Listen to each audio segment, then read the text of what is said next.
The Windsor gates stand quiet in the evening's muted light. Within the walls known for ceremony and tradition, another kind of shift is happening.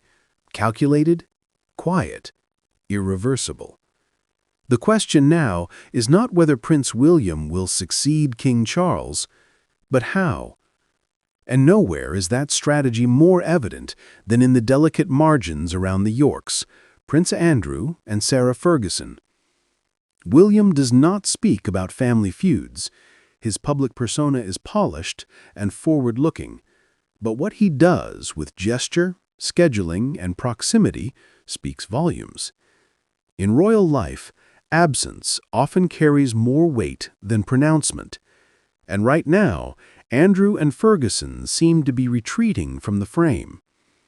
Years ago, Andrew was a visible member of the firm, naval officer, royal envoy, patron of charities. Ferguson, flamboyant, controversial, yet tolerated. But in the wake of the 2019 scandal and subsequent fallout, Andrew's public roles collapsed. His military titles returned. He withdrew from patronages. The monarchy distanced itself. Yet, he continued to reside at Royal Lodge.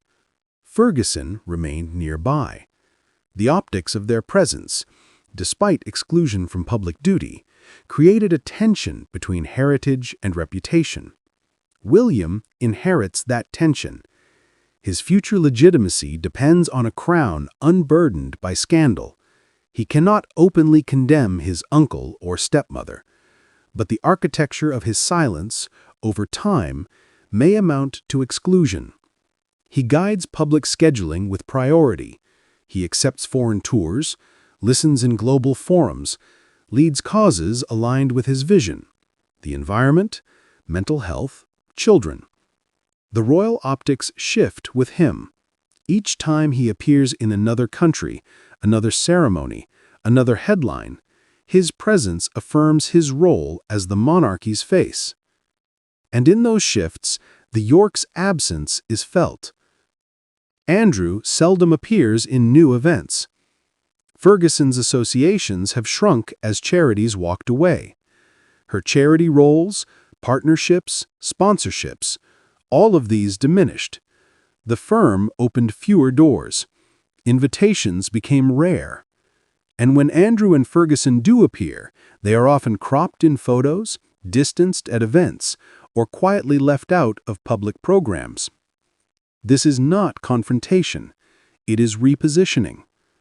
William's strategy, silent yet powerful, creates distance without drama. He does not need to shout.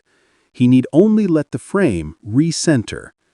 The monarchy's core image, William, Kate, their children, is now aligned with continuity and stability. The York wing becomes a fragile echo of legacy, not a concurrent presence. The transition is gradual. Months become years. The public stops asking why the Yorks have less visibility. They come to expect it. The media shifts focus. The spaces left open are those of the heir and his family. The Yorks shrink toward their margins. Inside the palace, courtiers speak in half sentences. The logistic maps, who travels with whom, who receives precedence, favor William. Whispers in high rooms say that when William becomes king, Andrew's presence at state events will be minimal or symbolic at best. Ferguson may retain private access, but no formal role, no seat at the center. But William must balance suppression with respect. He cannot risk the optics of exile. He needs them present, but stationed, not starring. He must avoid family schism. The silent strategy demands diplomacy, subtle exclusion rather than harsh removal. That strategy will be tested over time. If the Yorks cling, petition, appear publicly seeking roles, the narrative could flip. Did William push them away, or did they overreach? If any misstep occurs, commentary, memoir, leak, William may be forced to respond. But if the slow drift continues, the exclusion becomes normalized without crisis.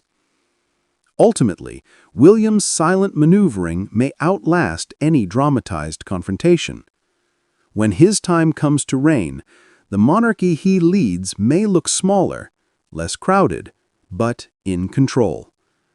The Yorks will remain part of family photographs, but they will no longer define the firm's center. In that reordering, William secures clarity, control, and the space to guide without internal friction. The silent strategy may be his surest path to a modern monarchy.